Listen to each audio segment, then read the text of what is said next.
Caitlin Clark with 32 points, 9 assists, and 8 rebounds. Here's Clark on her return. Caitlin Clark didn't just enter the WNBA. She detonated it. Record-breaking performances, packed arenas, and a future worth billions. But when veterans started taking shots at the face of the league, the fallout was swift.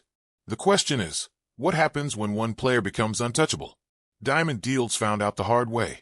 One reckless shoulder check. For the moment that made headlines, this right here, the hard foul involving Clark and Kennedy Carter. And the WNBA's Golden Girl was gone. Waived by 3 teams. Her career shattered. Why? Not because she couldn't play, but because she crossed a line no one dares to touch. Caitlin Clark. This isn't just a basketball drama. It's a story about money, power, and the game's unwritten rules. By the end, you'll understand why some say the WNBA is finally protecting its future, and why others think it's building a system where one player matters more than everyone else. Stay with me. This story is messier than you think. Caitlin Clark, the arrival that shook the WNBA. To understand why Diamond DeShields is crying in a rental car, surrounded by cardboard boxes. Diamond is in a world of pain. You need to understand what Caitlin Clark did to the WNBA in 12 months. She didn't tiptoe into professional basketball. She arrived like a comet, and the impact crater is still spreading.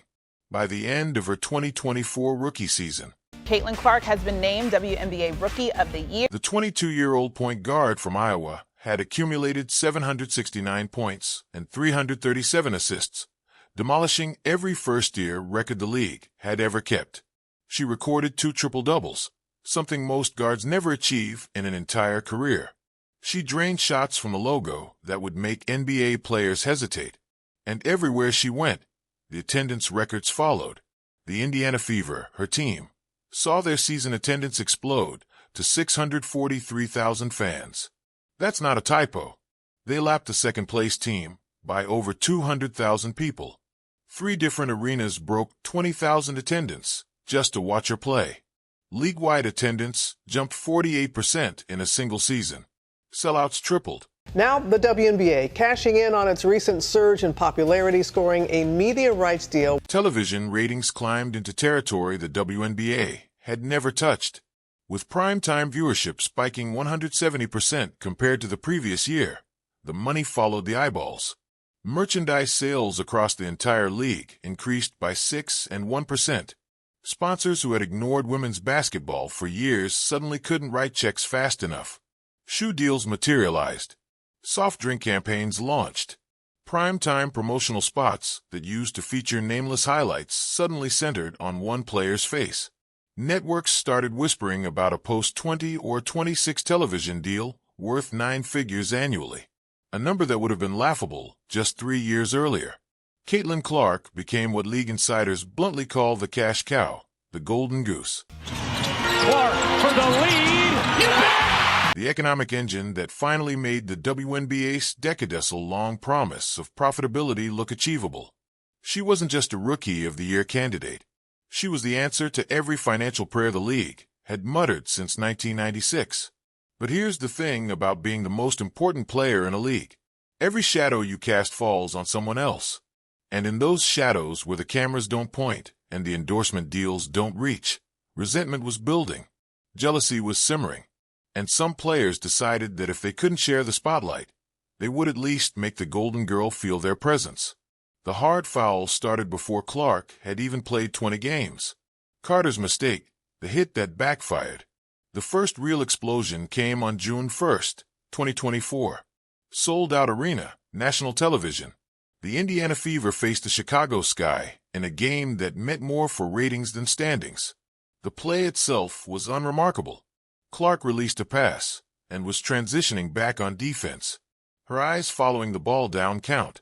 She never saw it coming. Chicago guard Kennedy Carter didn't go for the ball. She didn't contest a shot or fight through a screen.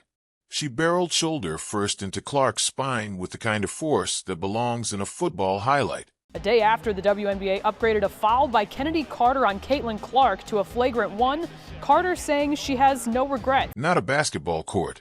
Clark hit the hardwood. The whistle blew. The referees huddled. And after reviewing the footage, they upgraded the foul to a flagrant 1. Not a flagrant 2, which would have meant ejection, just a flagrant one. A slap on the wrist, a stern warning that carried no real consequences. The video went viral within hours. Every sports account on every platform ran the clip.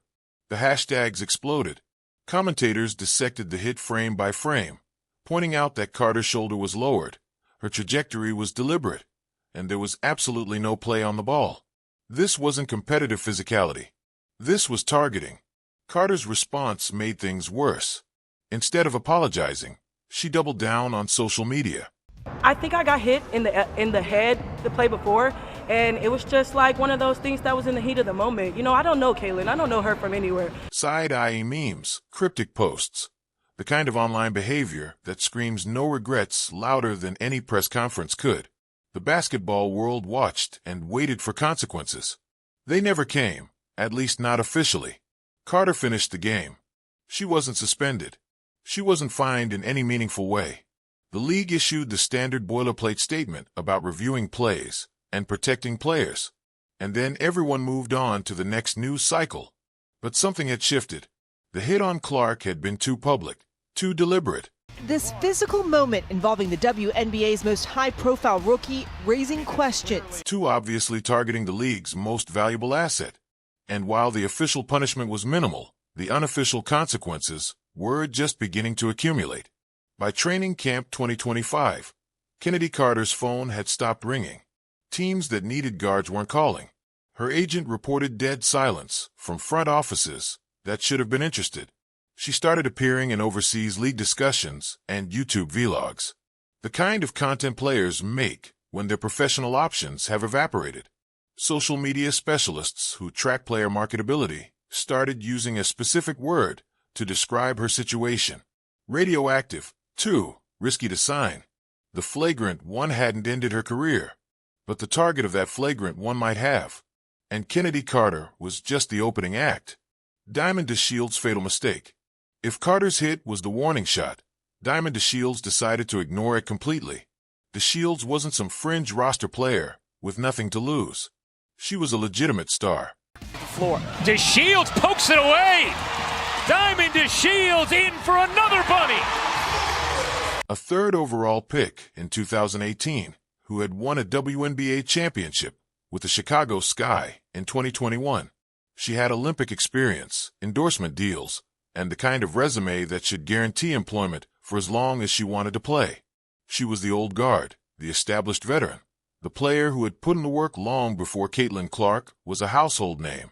And late in a lopsided game during the 2024 season, she made a choice that would cost her everything.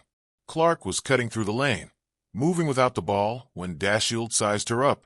What happened next was captured from every angle by the broadcast cameras. DeShields lowered her shoulder and blasted Clark clean off the hardwood. There was no play on the ball. There was no defensive purpose. There was only contact, deliberate and excessive, the kind that makes viewers wheeze even through a television screen. The slow-motion replays made it worse. You could see DeShields loading up. You could see her adjusting her trajectory to maximize impact. You could see Clark's body absorb the hit and crumple to the floor. And then in a moment that would haunt her career, you could see the DeShields offering a theatrical hand to help Clark up. An oops gesture that fooled absolutely no one. The refs called it a flagrant one.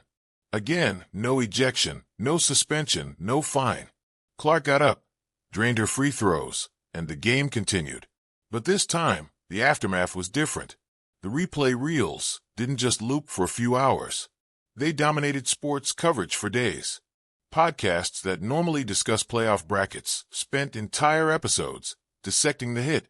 Analysts used words like calculated, premeditated, assault, and most importantly, sponsors started to fidget. The companies that had invested millions in the WNBA's new golden era were watching their investment get hammered on national television while referees shrugged. If the league couldn't protect its most marketable player, what exactly were they paying for? The phone calls to league offices increased.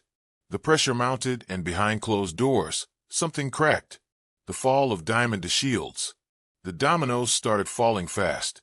Chicago let DeShields walk at the end of the season. Diamond DeShields wants to make sure every young kid has a chance to see more and be more. No goodbye post on social media. No thank you graphic.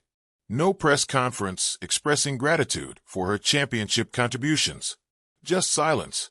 The kind of silence that speaks louder than any statement. The New York Liberty, desperate for veteran depth, signed her on a low-risk flyer. Then they benched her. Then they cut her. Her time in New York was measured in weeks, not months. Whatever the Liberty saw in practice or in the locker room, it wasn't worth the baggage she carried.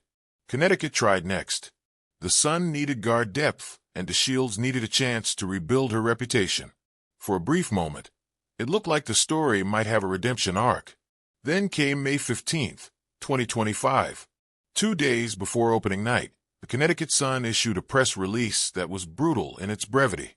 27 words, no injury report, no coach quote, no context, just a blunt announcement that the organization had waived Diamond DeShields. The timing was devastating. 2 days before the season, too late to find another roster spot, too public to hide. This wasn't a basketball decision. This was a message. DeShields appeared on Instagram hours later. She was sitting in a rental car, boxes piled in the back seat, her belongings scattered across whatever space she could find. She was fighting back tears, trying to explain what had happened. How huge of fans they are. Look at that poster, Caitlin. It would be enchanting to meet you. Are you kidding me? The custom shirts. Trying to process the reality that her career had collapsed in 9 months. No team, no contract, no clear path forward. The video went viral. But this time, the comments weren't sympathetic. They were brutal. Play stupid games, win stupid prizes. Karma doesn't miss. Maybe don't assault the league's best player. The court of public opinion had rendered its verdict, and there was no appeal. The unwritten rules. Here's what makes this story so complicated. The WNBA never officially punished Diamond DeShields for what happened to her career. There was no suspension announcement, no lifetime ban, no press conference where the commissioner stood at a podium and declared that targeting Caitlin Clark would result in exile from the league. On paper, DeShields received the same flagrant one that dozens of other players have received for hard fouls. On paper, she served her minimal penalty and should have moved on with her career like everyone else.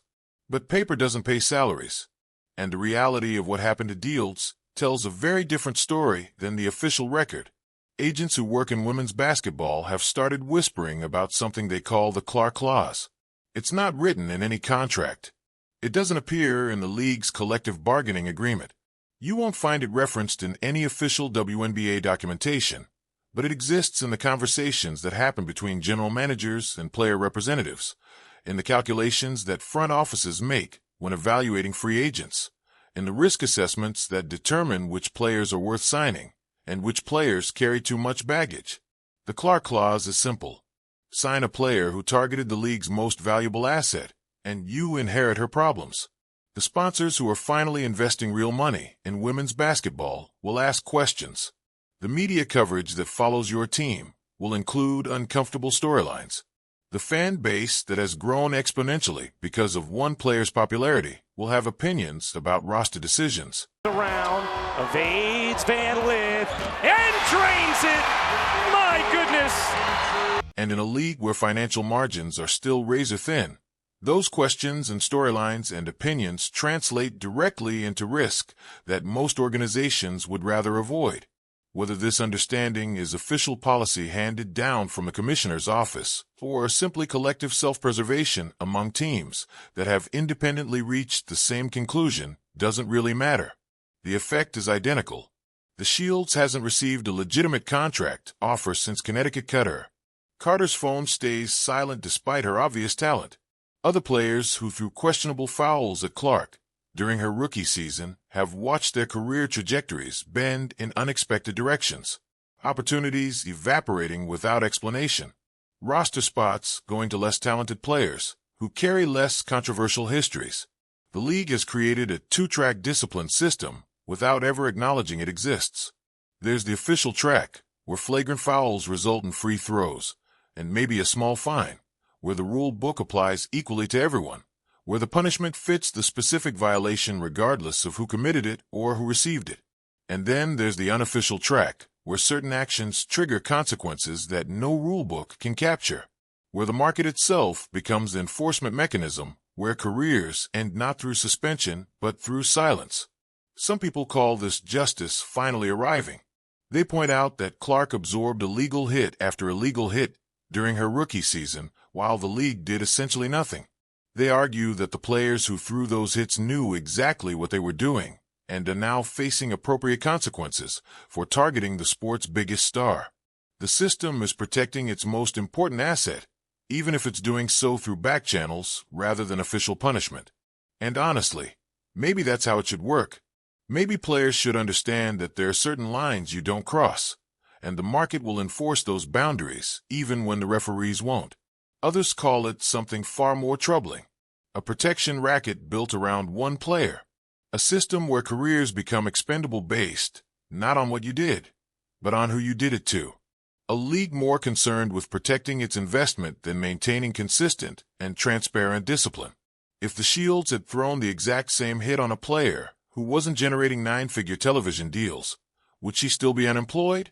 Everyone knows the answer, and that answer reveals something uncomfortable about how the WNBA actually operates beneath its official policies.